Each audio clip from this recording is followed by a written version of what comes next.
We are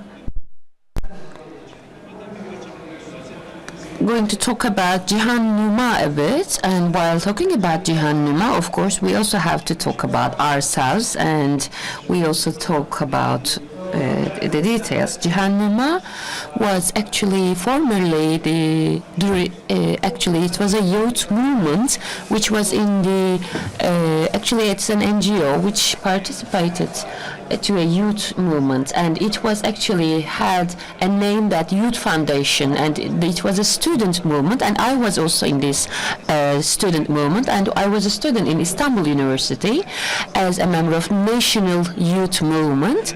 And while I was the representative of the movement, we know a lot of students who were Muslims, and we also know some professors who were also Muslims. And at the end of 1980s and in the beginning of 1990s, we had a shy attitude actually, because we were a bit how can I say, a bit shy and a bit cautious, but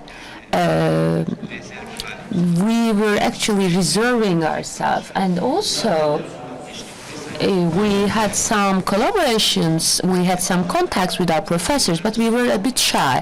But we had someone who was very comfortable about contacting us, and Professor Çoşkun. He was a professor in Istanbul University in Economics faculty, and we contacted with him in a very comfortable way. And he, of course, and Çoşkun brother, as a scholar, was helping us without any hesitation. When we greet him, he greeted us with self-confidence. And in Istanbul University, he was actually, Çoşkun brother was the person who actually in a way showed his religiousness actually, and without any hesitation. And he's our brother and our big brother, and we are very happy to see. I am very happy to see Çoşkun brothers in this session, and of course our dear friends, our young friends here are actually our very precious professors in their own field. So we will talk about now the historical background also, and Çoşkun is asking a very fundamental question. Are the Muslim countries are not developed enough because they aren't capitalist? So he's going to talk about some comparisons between Ottoman world and the capitalist world's contact, and also he will discuss about that. Now I'm going to give the floor to Mr. Çoşkun Çakır, the professor.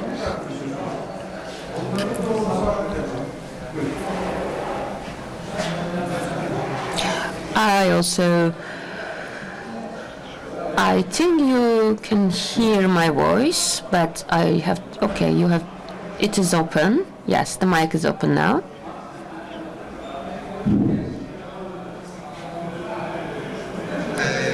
Okay, I also would like to greet you all with my warmest greetings, and without any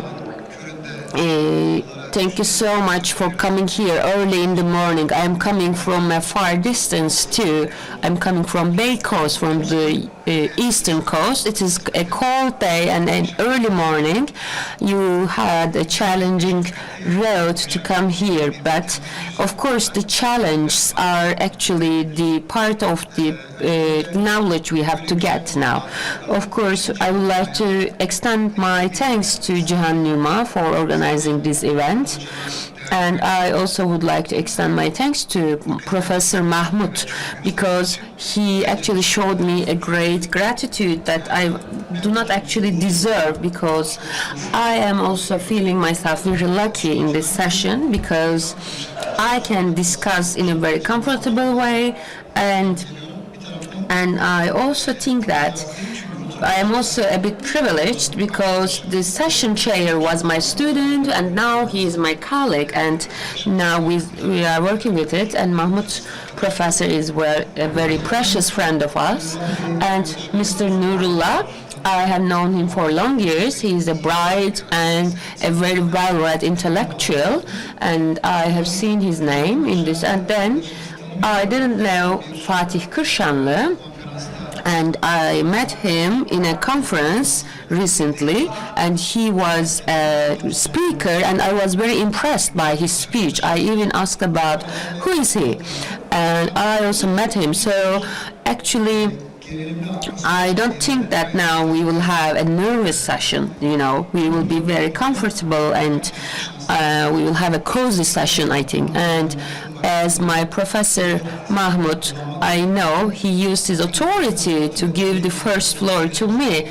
We will not talk about authority in a positive manners today, but he used his authority and introduced me, and he put me in the first place to speak. So of course I just say that I am a bit offended, because I actually still want to attend symposiums as a young one, but now when I see the people inside of next to me, I see that now I am old, because I see young faces now. So I think if there will not be any points about that, no, so I am a bit, I can also walk, and I think I can be comfortable to speak. Okay, I just would like to ask you, okay, now let me talk about the presentation now. We can open the PowerPoint now, then I can continue about it. But of course, I would like to warn you about the time, of course. Of course, okay. I attended to a symposium, and I will just give you a small story. And normally it was a classical symposium presentation, and the time was 20 minutes, and I was very comfortable, and a friend came to me and said that, okay, we are a bit getting over time, so can you make it short and present it in 15 minutes? I said it is a bit challenging, so we are actually people who, and in order to finish it in 10 minutes, the session chairs said that I have to discuss it in 10 minutes, and all the structure of my PowerPoint was scattered in my mind. But we will continue in the Q&A. Okay, it's just like the story of Kayseri. You know, a man from Kayseri said that, Father, the school wants us to pay some money. Can you give me 100 liras? And Kayseri says, okay, I will not give you 50 liras. You have to get 25 liras and take this 10 lira and get it to the school. And the kid said that, Father, this is 5 liras. Okay, but I will not be surprised when you say that I am a bit getting overtime. Okay, for the PowerPoint now. I actually criticize our young friends a lot. You cannot talk without any PowerPoint slide, but a professor should speak without looking to any of his notes, and it is the skill of them. And as a person now, I can talk. Now I even cannot talk without a PowerPoint. Okay, so let's talk about it now. So today, Ahmet Kiroğlu invited me to this conference, and he said that he recommended me, suggested me a topic which is actually very challenging. And because Ahmet was my student, we also worked in the same faculty with him, and I didn't say no to him. I couldn't say no to him, because when a demand comes from my students, I cannot say no to them. But I will not actually I didn't know that it was such a crowded event, and then I had a look that it was Cihannuma Forum 2024, and it had a lot of content, and it is a very comprehensive one. And I know some of the national and international names in the conference, and also especially Ebu Bakir and Ahmet Hoca. I congratulated them and said that I have to take it seriously. And so the question is a challenging one. So let's have a look at the topic of the. So I can. Okay, I think we cannot show the PowerPoint. Okay, so let's discuss about that. So it is actually an hard question, a challenging question. Yes, I have seen the question. Are the Muslim countries couldn't develop because they are not capitalist? A comparison between Ottoman economy and European economies. First of all, even with the topic of the heading of the topic, we see the problems. Muslim countries, even the concept of Muslim countries, are something that we cannot agree on a lot, actually. It is a problematic definition, we have to say, because whatever the population of the Muslim, how much of the population of a country can define it as a Muslim country, and how are these Muslim countries behave? And I am also a kid of a German migrant, and how we can discuss them or how we can define Russia, for example, because they are oppressing Tatars and Chechens, but on the other hand, they see them as Muslim nations, and they even also represent, they want to represent themselves in Islamic Development Forum, for example. So, in this regard, Muslim countries' definition is not something we can all agree on. So, secondly, capitalism is, what is capitalism? Who is capitalist? We also would like to talk about that. So, dear friends, capitalism definition was actually used for the first time in the second half of 1919s, you know, in the second half of 1900, and the ones who first used it in the 17th century as the capitalist. But to define capitalism as a system, even today's meaning, they started to use it in the second half of 19th century, and it's something that a system which makes profit, and how I can say, a servant, not an employer, a civil servant. Okay, could you move it a bit? Okay, yes.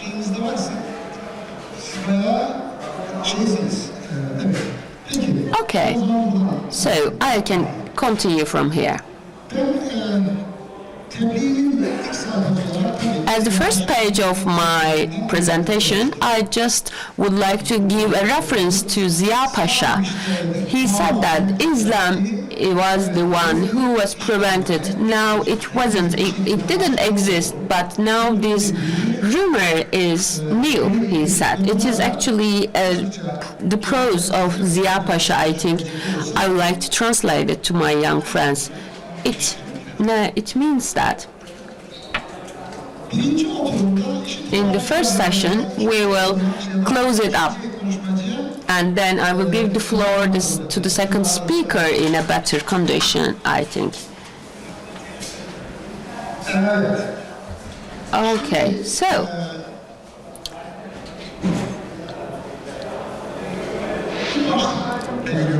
we were talking about this heading. So what is capitalism? I was talking about it. So the ones who used the capitalism definition first for the meaning of today's, and with Marx, as you know, Karl Marx used it. Joseph Proudhon and Rothbardist, economists, used this term first. But then the ones who developed the definition of capitalism today now actually was these three people: Sombart, Weber, and Schum Joseph Schumpeter developed the definition. And when they used capitalism, they also added some new names to it. Karl Marx said and called it, because he was taking the working class as a basis, and he said it is industrial capitalism. And when Max Weber was using the capital, and he used it capital capitalism. And today we also say it as finance capitalism. And Schumpeter, he made a very comprehensive definition, and he called it as a property capitalism. So I would like to talk about these definitions, and I just want to pass them, quickly, and I hope it will give you a thought, an idea, and I hope you will read it as an article.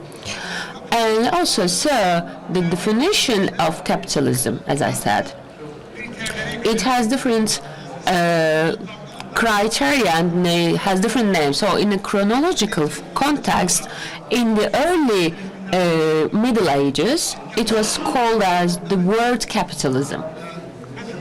Geoffrey Parker, an important military historian, said that Chinese and Islam civilizations after the Prophet Hazreti Muhammad, he called it as word capitalism, and then we will see the commerce capitalism or moral capitalism. And in these definitions, they were also actually making references to the early ages of Islam, actually. So, in the Middle Ages, as you know,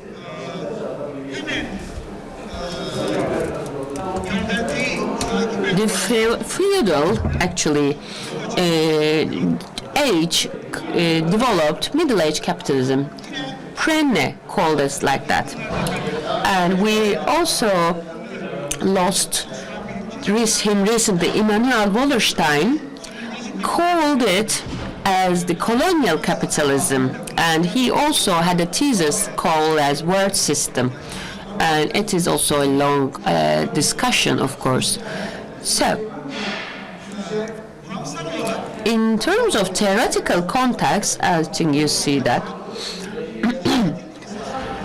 the capitalism which takes commerce and trade as a base is called as trade capitalism. Marx called it industrial capitalism after the Industrial Revolution. And today, which is actually developed a lot as finance capitalism,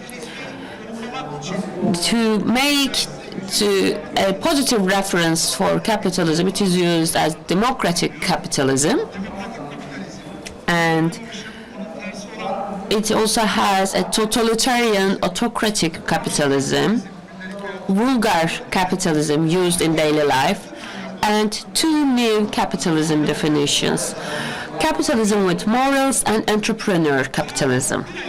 So only a month ago, a book was published by Mustafa Acar, translated it, and it is the South Korean economist, Mr. Park. He published a book about entrepreneur capitalism. So its name is Capitalism in 21st Century.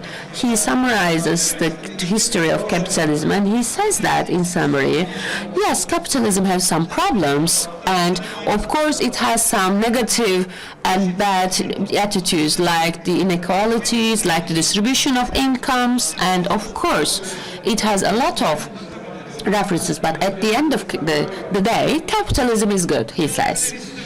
And his suggestion is that now the problems in our era, no socialism or communism, even the realized one, do not realize practice of socialism, capitalism, socialism and communism do not make people happy.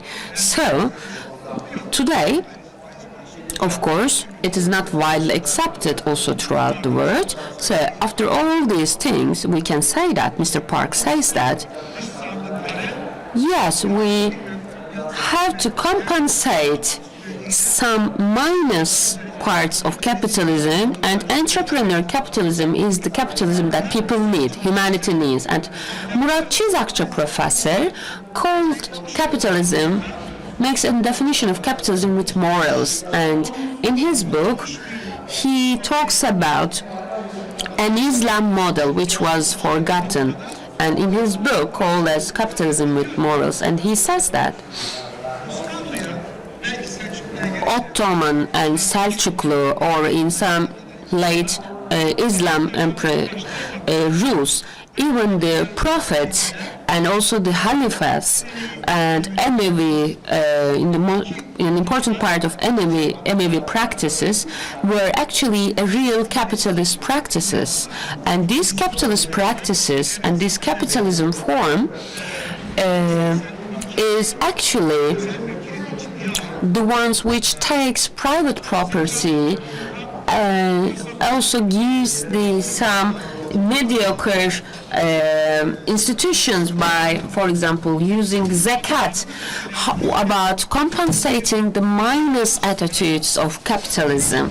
So it is capitalism, but today this is not a solely capitalism, but it is actually something with some vulgar or capitalism, and it can be used to get rid of this vulgar capitalism reference, and it should be a capitalism with morals. And of course this professor is an important and famous economist in the world and in Turkey. So in modern capitalism, Kenneth Pomerantz is calling capitalism as a modern one. Okay. Olması bırakalım. We can leave the questions and answers to later, maybe. I think we have to finish in 5 minutes. Okay, I have 5 minutes remaining. I don't want to invade on the time of my friends here, but I want to underline a very important thing here. This is a great divergence. It's in the literature, it is said that it was said first by Selling Huntington, but the concept or the words he used was great division. But then Landis used growing gap, and then Pomerantz came with great divergence, and then in California school, great convergence. And I want to urge you to look at this book. It is an amazing book with the richness of nations. You can compare it to Adam Smith's book, and it's been translated into thousands of languages. And in Turkey, unfortunately, after 25 years, it was translated into Turkish. Yeah, I checked it out. I also did look at it, and it is also a valuable thing that it was at least finally translated from Kutatku Publishing House. And this group, including Pomerantz and his friends, it's called California School. The great divergence then was converted into great convergence. So what it entails is that the great convergence means that the world history is not only about European history. We cannot explain everything with European history, with the capitalism, telling capitalism or talking about capitalism only from the point of a Eurocentric view is wrong, and that's why they wanted to call this concept as great convergence. Pomerantz said in this regard, the Industrial Revolution, whether its background is something that we think or not, it created such a great divergence in the world that up until 18th century, everything that's happened in the history of humanity to one side of a scale, and on the other side you would put maybe 25 years or 50 years after 1970s, then it would be much more, it would overweight the whole history of humanity. So that's why they start talking about the great divergence in that sense, saying that it overweighs all these other developments. But there's always a question in our minds: why didn't Ottoman Empire experience the industrialization? And I've been thinking about the same question for over 60 years. And as a subtitle, you can say, why didn't Ottoman Empire improve or develop? And Pomerantz says, you can ask the question, Yangtze area in the eastern China. It's a very small area in China, but it's very rich in history, and it's still a rich region. For example, why not England couldn't become the Yangtze region? So if you look at the history altogether, after 1770, it's not about everything that's happened in Europe, because before that, and long before that, there have been so many improvements, so many developments in the world, and it's not only about Europe, and it's always a fluctuation in this journey. And here we also talk about Islam and Ottoman Empire or Ottoman world, the problems of progression. The first discussion started with Ibn Haldun, and then in the 19th century these discussions became even more pronounced. And Cemalettin Efgani, Namık Kemal wrote about these same issues, and towards the end of the 19th century and in the beginning of the 20th century, we had created a great literature. And this is my last slide, just to summarize everything. I don't want to take the time of my friends here. We have to underline at least 4 names in regards to the discussions. Çizakça, Turan Kuran, Ömer Çapra, and Ahmet Kuru. Murat Çizakça is talking about the same issue in his book, Moral Capitalism, and he talks about the history. A capitalism form was put forward before the Prophet's life and after his life, and Arabic and Muslim tradesmen spread all around the world, and they had a great network, trade network all over the world.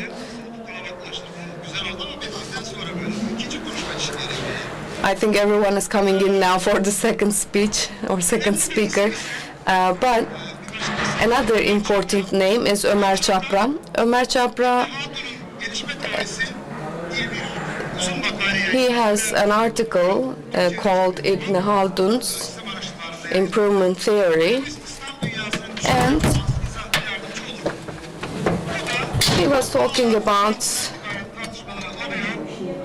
would this theory help in explaining the low performance in the Islamic world. And he talks about how the problem is not about Islam itself, but some different applications in the Islamic world. And also he is referring to the Timur Quran. And Ahmet Kuru is a young academician from your generation. He's living in America, in California or San Diego, I'm not sure. He has a very famous book, Islam, Authoritarianism, and Lagging Behind. So he talks about the source of the problem throughout the Islam history in Muslim societies or countries. scientists and scholars and the relationship between them and the authorities. When this relationship is too close, problems start.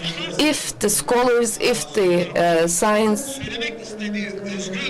area becomes too affiliated with the authorities, they cannot say everything they have to say or they want to say. So that's why it would be causing a lagging in the Islamic world. And the person who kind of exaggerated and brought forward this issue is Timur Kuran. He's in Duke University right now, and he talks about the Islamic law, the role of Islamic law in this problem. It was also translated in Turkish as well, and it is comprising of separate articles. It is a very long subject, of course, but some applications, some implementations in Islamic world prevent some developments, for example, foundations and partnership theories. People in the Islamic world, Islamic societies could not establish a well-established system, and also they had difficulties in terms of inheritance, and they founded some foundations, and the economic resources were scattered, and that's why they had problems regarding the capital and acquiring capital. So that's why Islam, just like I said in the beginning of the speech, as Ziya Pasha said before, it prevented development or getting a headway in this journey. The foundation system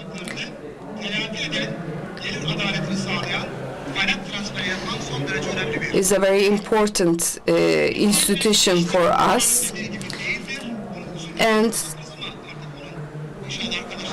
when we look at the property side of things, it is not, I think, as Mr. Quran said, but from my point of view, the problem, the real problem, is that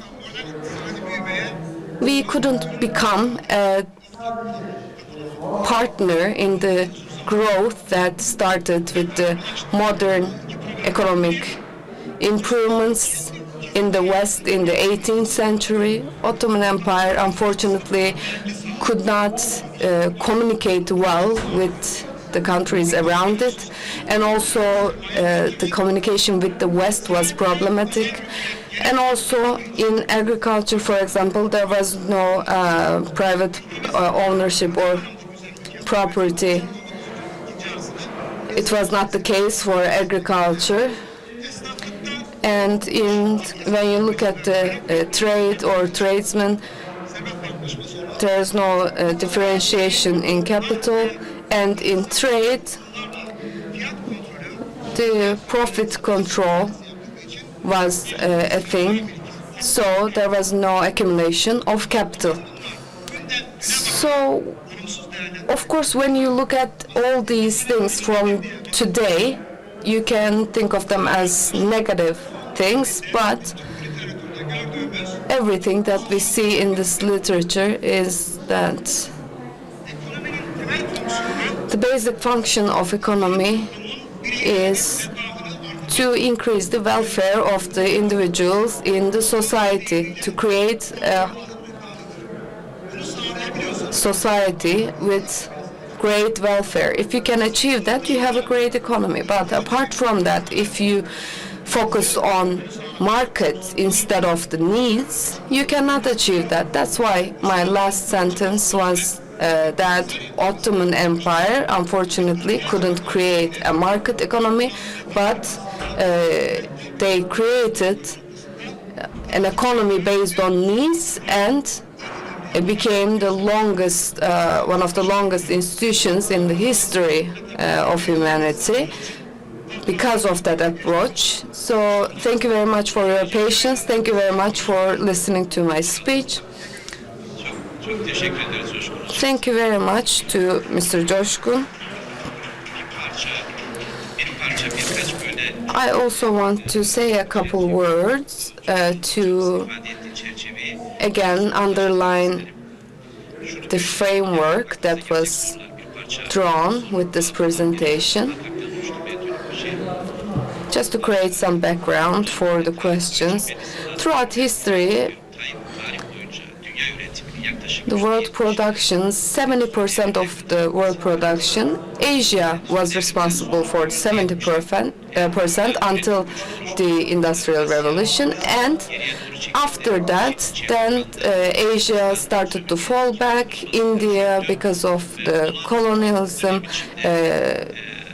again experienced the destruction that came with it, and Europe became Amerika devreye girdi. an important party in that sense. And when the United States came into the equation, they actually, in the beginning of the 20th century, they created most of the share there. And Asia Bir üretim gücü de started to again improve on their share in the production when you look at the whole world. So that's really important that they came back. They actually revived their share ikinci bir veri in this sense. So halihazırda bugün dünya another data is that we have around 8 billion people in the world, and about 2 billion of them are Muslims. And when we look at their share in the world production, unfortunately, it is very, very low. And to put it in a more striking way, we can say that as another framework, about 700 million people are living under the poverty line, and half of them are living in Muslim countries, unfortunately. So when you look at the 1/4 of the population of the world comprises of Muslims, and unfortunately these are the numbers that we see. So that's why these questions are really basic core questions that we have to ask ourselves. Why us Muslims are in this state right now?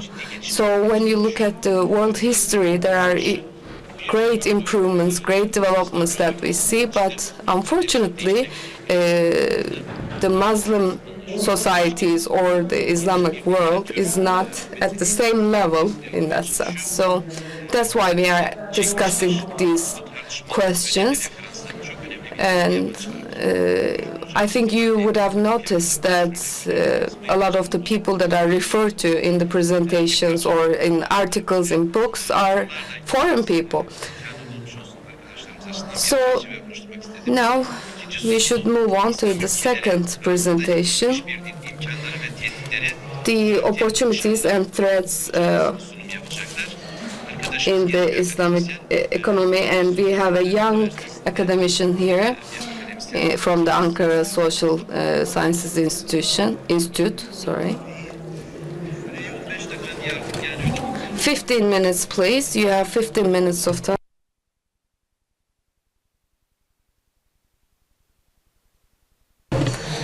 Hello, thank you very much for your participation. We will be talking about cooperation in Islamic world, the opportunities and threats.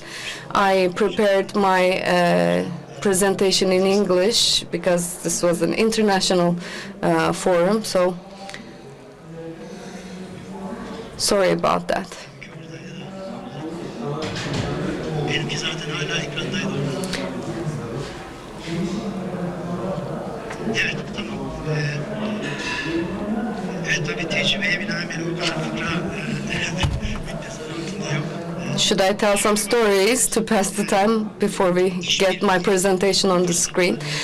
But we will be talking about the cooperation and the opportunities and threats that came with them, and what we understand from them, and what are the real opportunities and the threats that are in the Islamic world.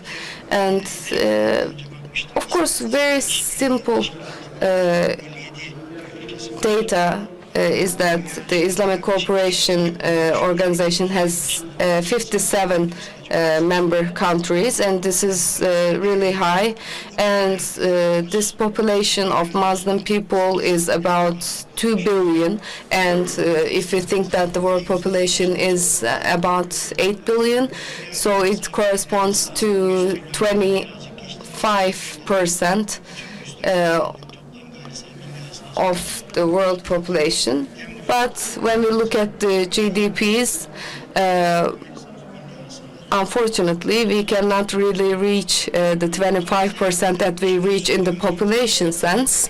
It is around actually maybe 10%, not even 10%. And of course, the Gulf countries cooperation organization, for example, they have their cooperation among themselves, and still we don't have any shared or common money or any economic system that could be used in the Muslim world, among the Muslim worlds countries. And also, after the 60s, most of the Muslim countries became independent, and of course it takes some time to create the nation states after gaining independence. And of course there are some student exchange programs, for example in Europe. Erasmus can be an example, but these Erasmus programs between Islamic countries, for example, we cannot see that happening. Yeah, there's a little bit of a technical issue that we are trying to solve. So what do I understand from the word cooperation? Of course, focusing on microdynamics is important for me compared to the macros. What do I mean by that? Is that a nation or a state can have some emotional targets, based on their history, and these states can have the institutional capacities or corporate capacities that they want to reach. So there is always a difference between these two concepts. And of course, when this gap or the difference between these two concepts grows, you can see that it becomes a problem. I say this in all my presentations. It's important that we focus on the microdynamics first. And the second part that I want to touch upon is that, as we know from the motto or the subject of this forum as well, knowledge, will, and order.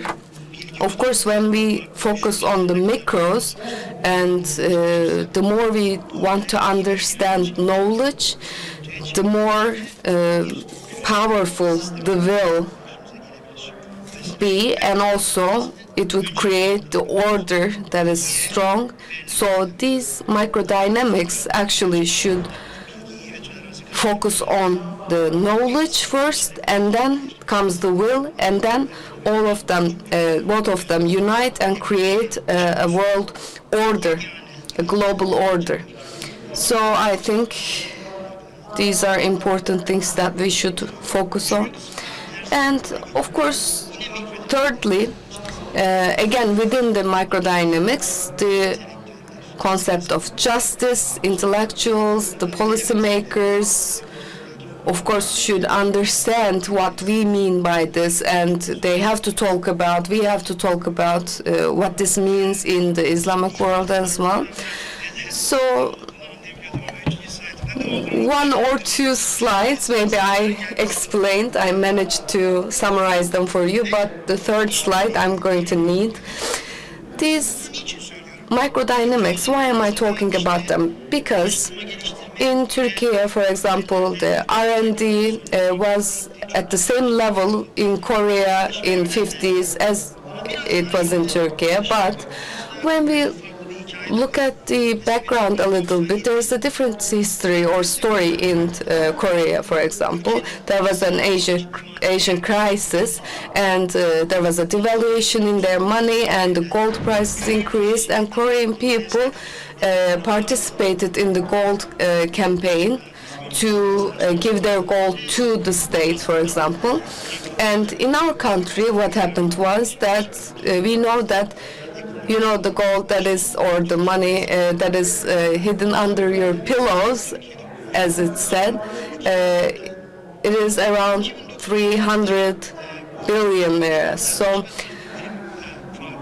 there was another issue in Mexico, for example. In 2006, another viral problem outbreak such as COVID, and there were 15,000 Korean people living there, and Korean people in Mexico, they continued to work wearing their masks, and they didn't want to lose their power in Mexico, even if they were really a small population there.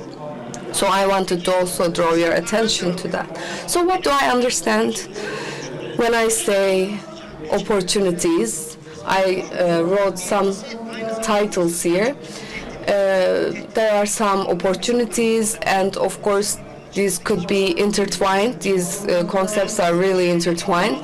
So in this really connected world, the banking and finance among Muslim countries is important, and also to reach education, to be able to access education became really easier.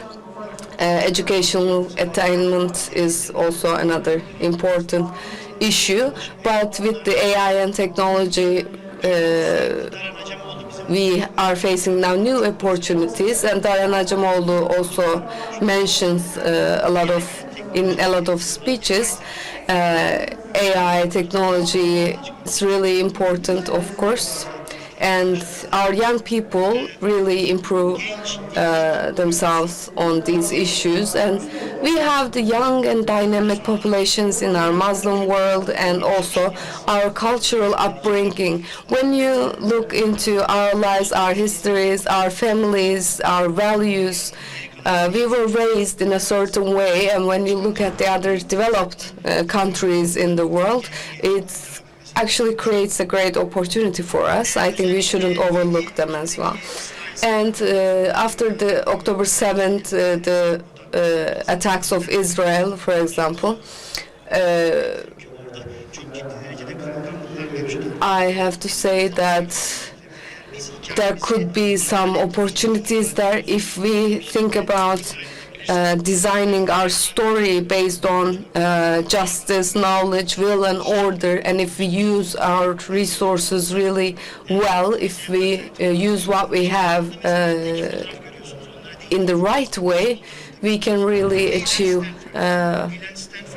justice.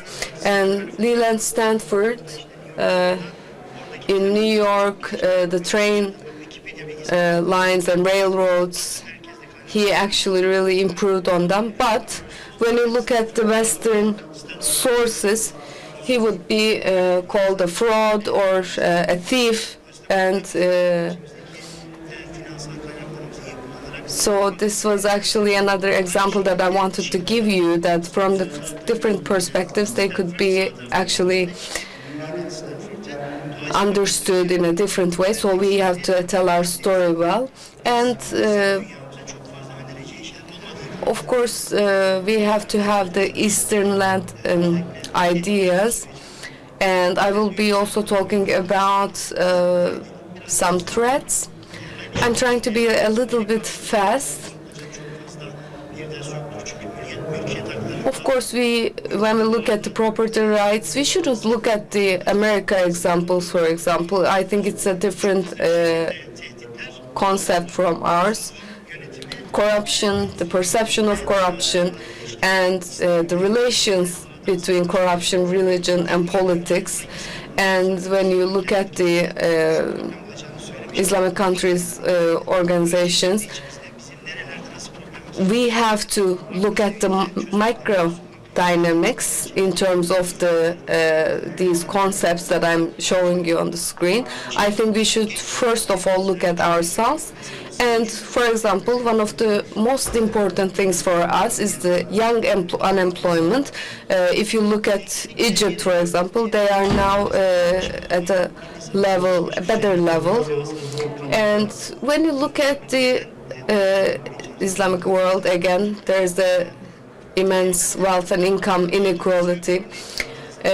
Crony capitalism, the capitalism of the elite, so people in power, supporting people that are wealthy and people that are closer to them. The financialization is especially in the Gulf region, for example, Kuwait or Qatar, for example.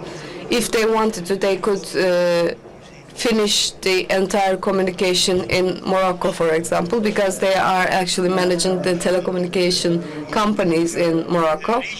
So regional rivalries is about the conflicts, especially in the Gulf area. Shura and Istishara are the important concepts. I think we should internalize them a little bit more, and with the economic diversification and also improving the institutional capacity. The more we improve on all these concepts, I think it would be better for us to tell our story in a better way. I think the informal sector, when we look at these data, there are some incomes that we cannot tax, and untaxable income, of course, in terms of institutional capacity. All these things improve when we increase our quality. We will be in a better place, I think. And lastly, I wanted to say, as my final thoughts, Edmund Phelps with the Nobel Economy Prize,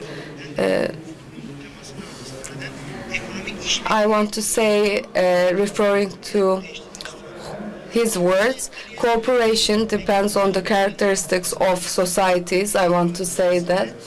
And places are not important, but the closeness in our values is more important. And susceptibility of colonization is another very important issue. So it is actually about big powers. They are trying to they're always after evil, but I want to say that we should be not susceptible to colonization as well. Fatih hocamıza Thank you so much, Fatih Professor. Actually, he also talked about the current situation in the Islamic world, and he actually both talked about our problems and also some possible points and also our virtue about that.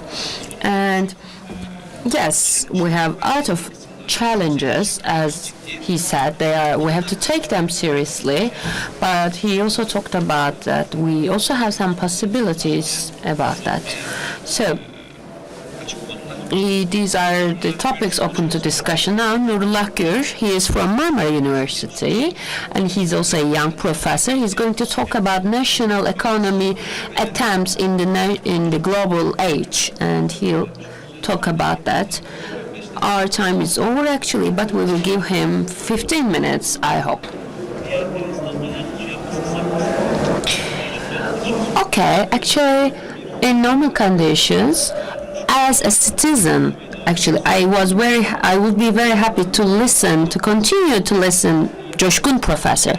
He made a very good presentation, but the topics are very, assertive, and our job is very hard to discuss these assertive points in 15 minutes. So in order not to delay the program, I will try to make it short. And in 8 minutes, I would like to close the session, close the presentation. So now I will talk about in a bit more political context, so it will not be as so much theoretical context, because my topic is about national economy attempts in global age. And is it possible? And this is a question we're asking. So, first of all, I would like to say the last thing in my presentation in the beginning. It's not possible, and we don't need it, because we don't need a 100% national economy. It is not a rational effort, and it is also not practical. We cannot reflect it to the field in practice. And I also would like to talk about the period the Ottoman started to lag behind until this day.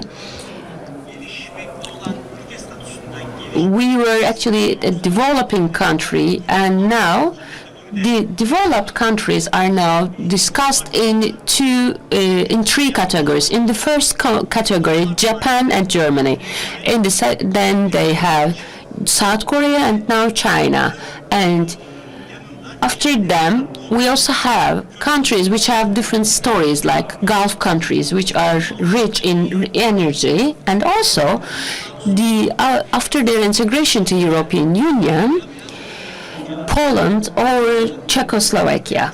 And in all these stories, we see that, except the Gulf countries, these economies are actually were accelerating themselves in terms of being a national economy, and they try to control their vulnerabilities about their dependency to the outside, and they try to keep it optimal. And thanks to this, they developed their own technology and sell this technology to the world, and also taking the change in the world and integrate this change to their own countries. These are the countries which we call as developed countries in time.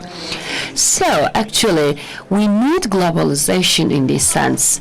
But when we have a look to the stories of these countries, we also see that all of these countries are actually at the point where the globalization had an opportunity, and they had the opportunity to fastly grow themselves.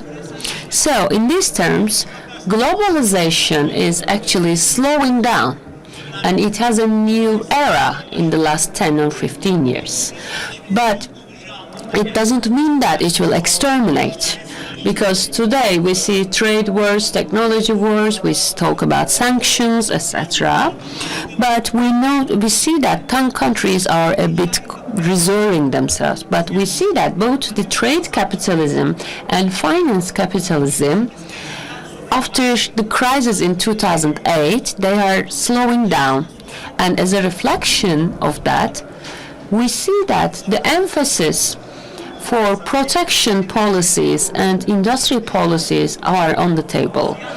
In this black line, you see these are the protection policies, like custom tariffs, for example. And the other line showing us the industrial policies. And after 1980s to 2008, we actually forgot some concepts during these times. Industrial policy, technology policy, custom tariffs. It says us that Turkey, countries like Turkey, for developing countries like Turkey, in terms of developing their own technology, they need technology policy, they need industrial policy. It is an opportunity window to make this happen. Because the countries, especially US or European Union or China, because when they use these protection policies more, countries like us, like developing countries like us, for example, the policies of World Trade Organization or IMF, with the controls of IMF, or the industrial policies, we also see the report publishes of IMF. So when we were discussing these books, if someone tells me that IMF will release reports like that, I will laugh. But now they are making this. And today, now, here actually, maybe we have an opportunity window for 10 or for 15 years now. Why? Because we can develop our own national and local technology and make it to the foreground, and we can minimize our economic dependencies. So the globalization at a point will accelerate again, because the history shows us that the globalization do not evolve in a linear way. It has different developments. Sometimes it goes up, sometimes it goes down, or sometimes it accelerates. And I cannot give you a date, maybe in 10 years, maybe in 5 years, but we know this slowing down in globalization will go will up in time. So in this time, if we want to talk about Turkey, technology, finance, and energy, in these three topics, if we can minimize these dependencies of the country about these three topics, then we can have the opportunity. We can now integrate ourselves to the world in a better way. So we do not want to show ourselves only in the assembly line production, but we also should be a country which can create new technologies, new local and national technologies. So using this opportunity window, for example, 10 years ago, US and Germany took some decisions. Now, our decisions we will take now alike, so they will be more influential, will be more important. Our own decisions will be more important than the others' decisions. So it is important to use it or not to use it. It is in our hands. So lastly, I have to say that the history says us that using these opportunity windows, the countries are not a lot. For example, it is not 20 or it's not 30. In every opportunity window, if a country uses these opportunity windows, it is only a couple of countries, only one or two, who can accelerate themselves and using this opportunity window. Will Turkey will be one of them to use this? Yes, we have to think about that from the education to the institution and to the policies we use. It will define all of them. And in maybe 5 years or 10 years, then maybe when we make a similar presentation, now we can say that Turkey used this opportunity well and take themselves to the higher rank, and maybe will be a model to the world. Maybe, like Murat Çizak just said, maybe we will have a capitalism with morals, and not colonizing its region, but stabilizing their region. In this sense, I hope we will do it, inshallah. Thank you. Çoşkun Professor.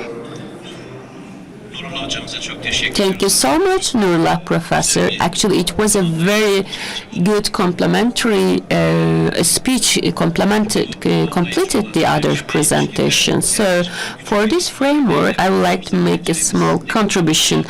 How long we will have this opportunity window.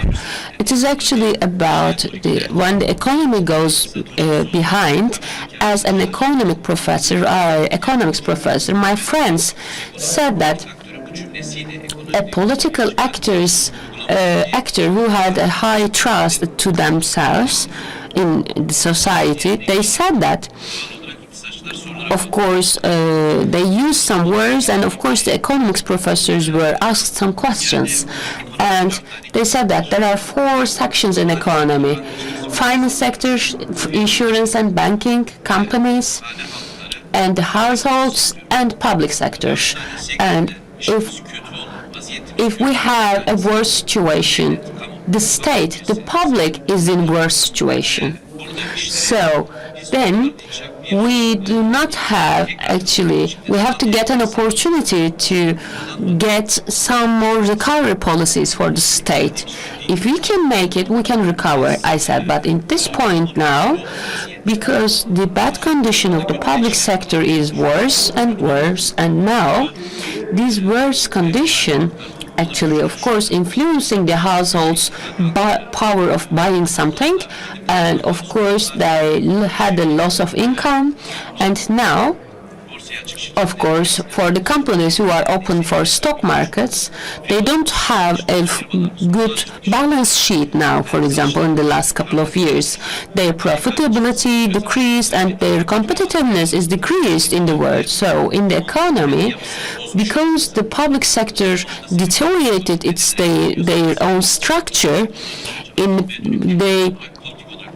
terms of political context, they used this definition and they won the election. It was a word. It didn't have, for elections, it didn't have economic background, but we had to pay a price about that. And so, as Nurullah professor said, we can enlarge this opportunity with window.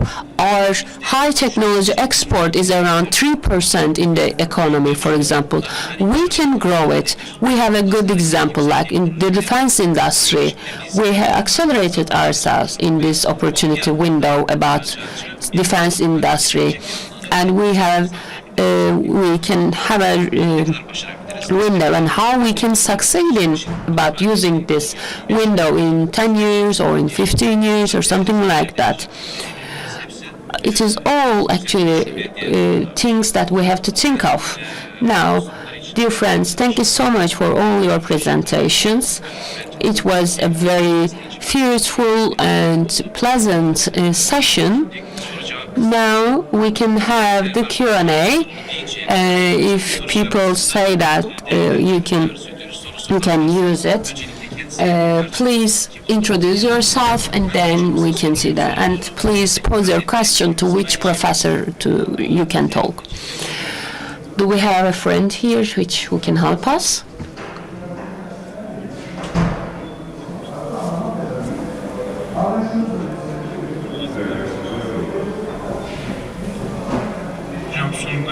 Thank you so much for your presentations. We were a bit late, sorry about that. I'm coming from Kilis. I am also a civil servant. My name is Muhammed Fatih. I would like to ask a question to Fatih professor. When he said Kırşanlı, her name is Kırşanlı, I think. Yes, about macro and microeconomics. In the macro level, of course, there are a lot of things that needs about, but in terms of microeconomics, what we can do as state sector or municipalities or companies, are there any things that we can correct? Can you give us some examples about that? And or as a citizen, what we can do in terms of microeconomics, what we can do about it? Are there any situations like that?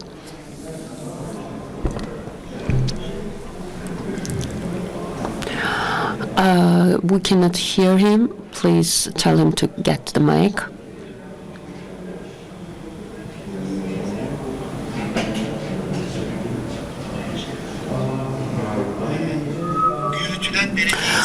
Of course, the municipality services, if the budget of these municipality services are transparent, are they spent well, are these resources used well, which companies got the bids and tenders, without using some dangerous sentences, I can say it like that. But the budget control and how these resources and funds are spent is important.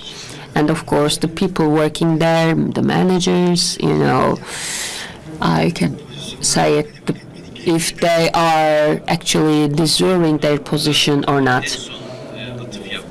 So he made a reference to our professors, Çoşkun professors, during Emevi era, especially the scholars, their approach to politicians had some deteriorating effects in economy in terms of Islam history. He made a reference about that. So we also have a responsibility about that. We can define ourselves in a comfortable way. Thank you. Any question? Abdullah Zerar Cengiz, Cihannama Istanbul President. I would like to salute you all. This session, I was a bit late for the speeches. Now, Mahmut Hoca already said that the relationship between the scholars and the politicians. Yesterday it was also mentioned, if we are close enough with our scholars, or if you are close to the politicians, sometimes there can be some deteriorations, and of course the politicians sometimes have an oppression on the scholars. So we have three main mottos for this conference: knowledge, will, and order. You just talked about defense industry. We had actually an important discussion about that. We had a lot of people who were interested in technology, in wanting technology. I think I am happy to see young entrepreneurs and young scholars like you, for example. I'm very happy to see that about defense industries. Yeah, we have a lot of well-read people, and we have the knowledge, actually. We have people who can read the West, who can follow the trends, who also have knowledge about the past and history. For 2 days here, we have a lot of people who are capable, actually, and they are capable of knowledge, but how their contribution is made to the will, we also have seen it in the industry. So the investors, actually, when there's a good will, of course, we have seen a will which played its role in the world. And during the pandemics, our hospitals, for example, the equipment for breathing, for example, we were also had a good attempts and new inventions for medicines. We also made a workshop about that. So here, there's the question. We have the knowledge. This will, can they convert this knowledge to the order?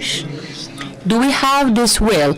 Our professors also mentioned about it, moving it from macro to the micro. So this is the thing we need. We have the accumulation in the universities. We are all complaining about universities. Students complain about their professors. Professors are complaining about the thesis of their students. Everyone is complaining about each other. But we have the knowledge, and we have to use this knowledge with a will so that we can convert it and keep an order. Can we do it really? Can we imagine that? Our professor partly mentioned about which will we have to show, how initiatives can be used. Do we have hope about that? Can we refresh our hopes about that, or keep a high spirit? And what is the role we can use, we can play as an NGO? Use what NGOs can do. Thank you. Any further questions? Okay.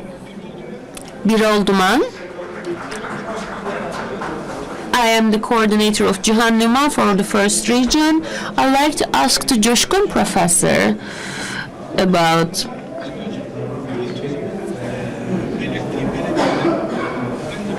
and I also work in municipalities. I was working in a municipality of Refah Party, and especially about the waste, the municipalities actually waste most of their resources. This is my observation, and their funds. And also, the municipalities has a lot of share about the situation because they are doing things that is actually going beyond their role. And when a municipality mayor came to me, he was saying that the state is demanding a debt from the IMF, and I can give the state the debt. He was actually challenging the state. But still today, their budget is very high. I think it is excessive, and they have to be limited. And I think this waste is because of this waste of funds and resources is something we have to use. And my question is with moral capitalism, you have a thesis about capitalism with morals, you said, or Murat Hoca said also that. But of course, Islam economy is something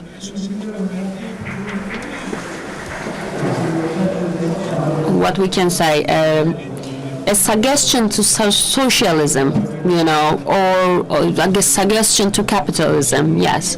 But do we find it logical? Do you find it logical? Because during the Prophet's time, they had the Hisbe institution. It was something, an economic system which is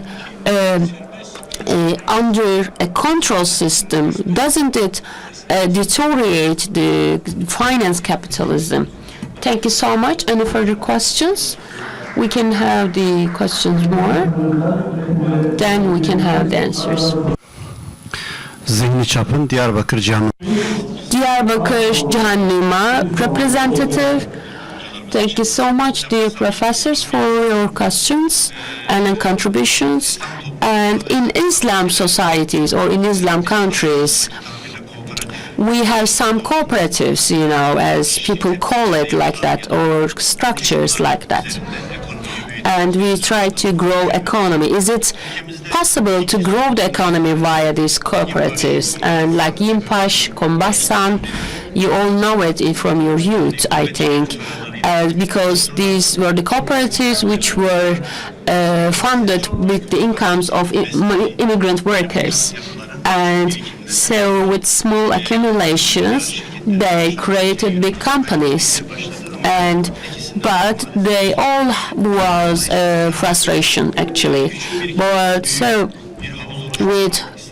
is it possible, it is an example, can it be an example to open a cooperative and grow the economy with these companies?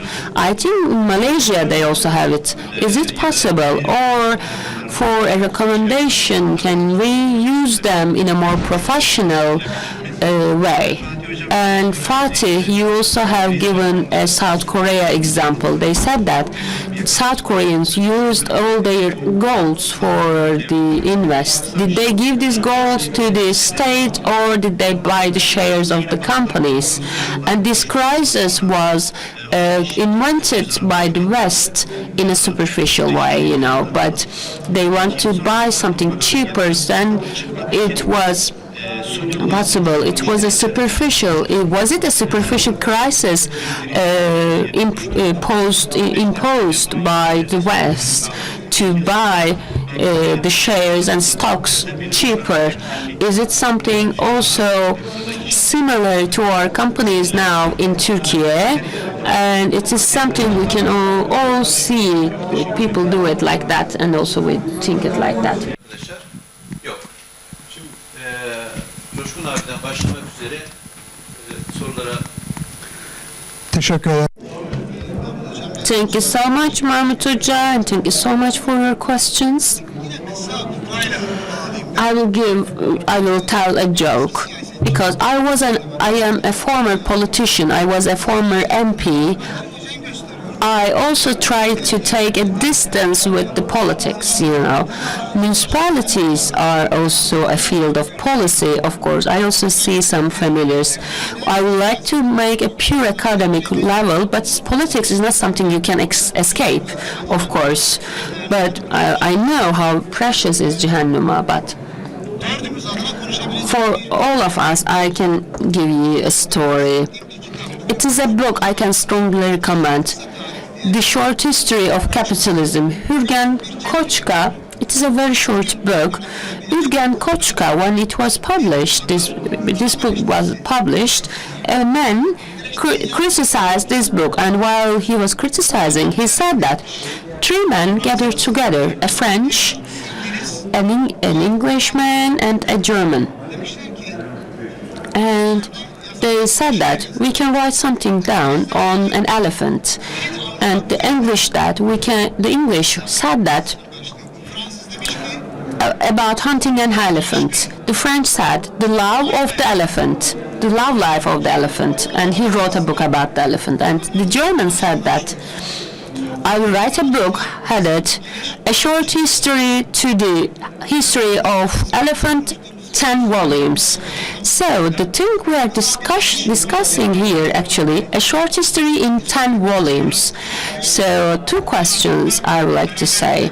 I can answer these 2 questions.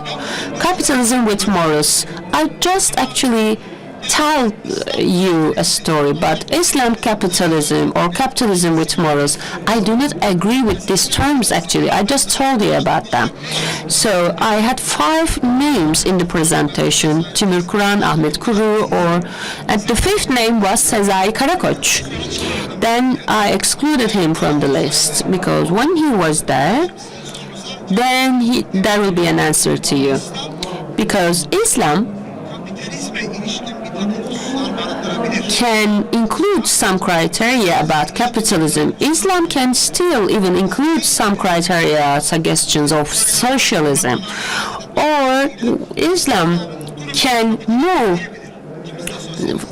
within the capitalism, or people can call it a form of socialism. But he says that it is none of it. It is a unique one.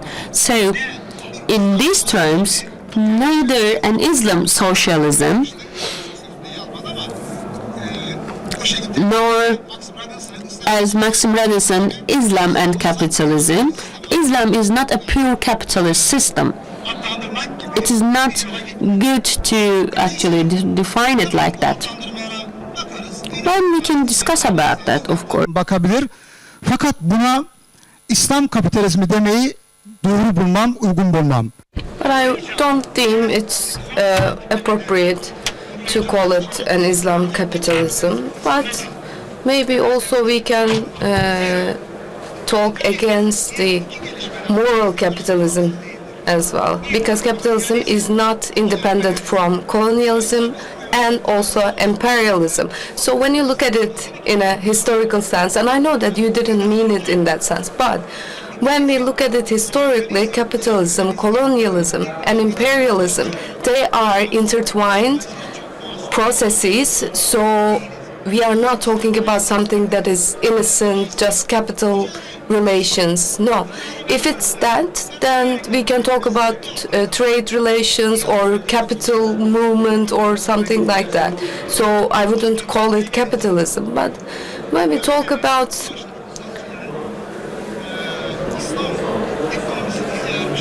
companies and where they come from, if there is a moral in this system, any morals there, we have to talk about the trade morals. Just like from examples that we can get from our Prophet's life, I can say that the most important thing in the history of our Islamic economy, let's say, there are partnerships. They could be limited or there could be big partnerships. And also in English and people from Holland and also Indian companies, So they established their companies, and yes, we couldn't establish companies as big as them. This is a truth. But lastly, I want to say that the Islamic economy, in the theory and in the practice, the company partnership is the most important thing. I think it's the thing that we should focus on. There's a book by Çizakça. üzerinde yazmış olduğu kitapta esas itibariyle In this book, he talks about the colonialism of the West and these Eastern company, or as it's called, Indian company. çok yakından ilişkin olduğu It is said that this is really in close relation to the Islamic world, and the contracts, the basic or core contracts that are put forward in the Islamic world actually constitutes the basis of these companies that we talk about. So actually this is an partnership enterprise that is really big, that made England what it is today. So it comes from the Islamic world and goes to England through Morocco and this route. So Timur Kuran has this understanding that the partnership culture is not embedded in Islamic world or Islamic culture. I think this is really accusatory in that sense, and I also don't agree with that.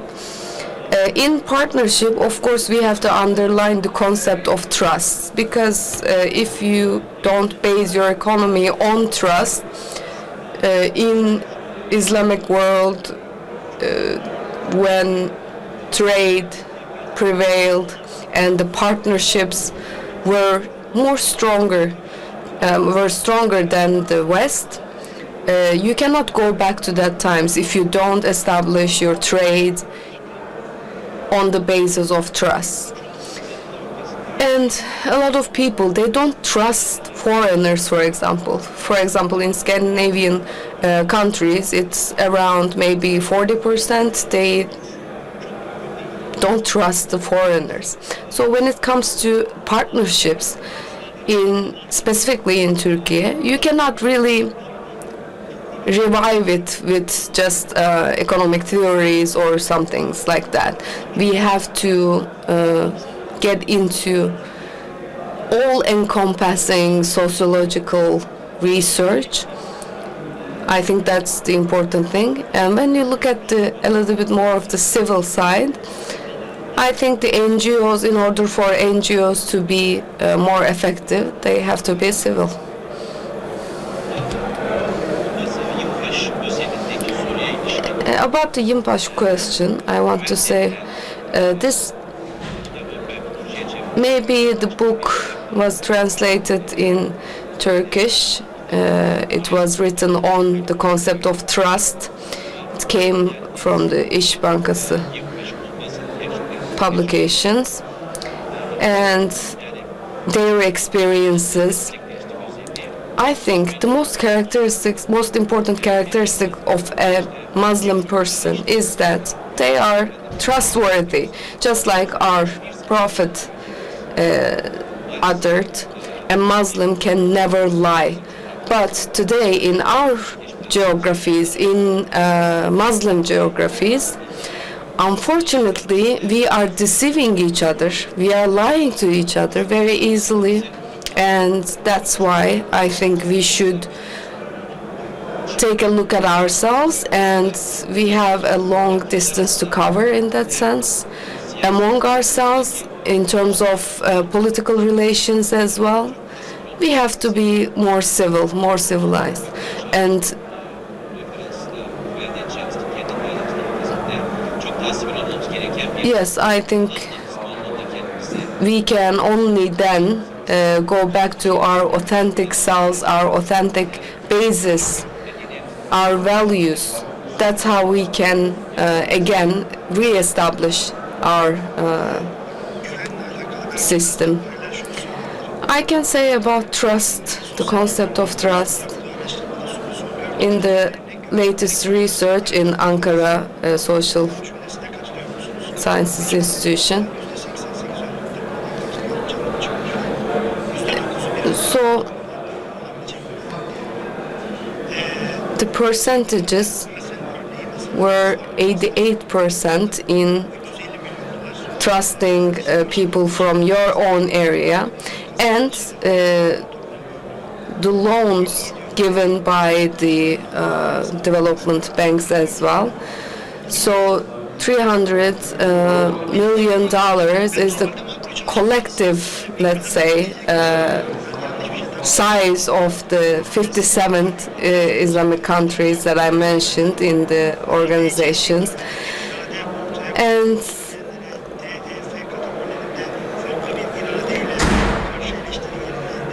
if you say that the will you put forward in ABC categories, and if there are people that are saying that it doesn't go for the DEF categories, we should take a look at how they relate to each other, how they communicate with each other. I think we should be more careful about that. I think we listened to very well put together presentations, and Cihanuma Foundation, we would like to thank them for their organization, and hopefully in the upcoming years this platform will be realized and understood as a need that connects different parts of the society, and it's a platform that gives us the platform to express ourselves. So I think this is a need to come together like this, and I want to thank you all for coming, for participating in this forum. Evet hocam.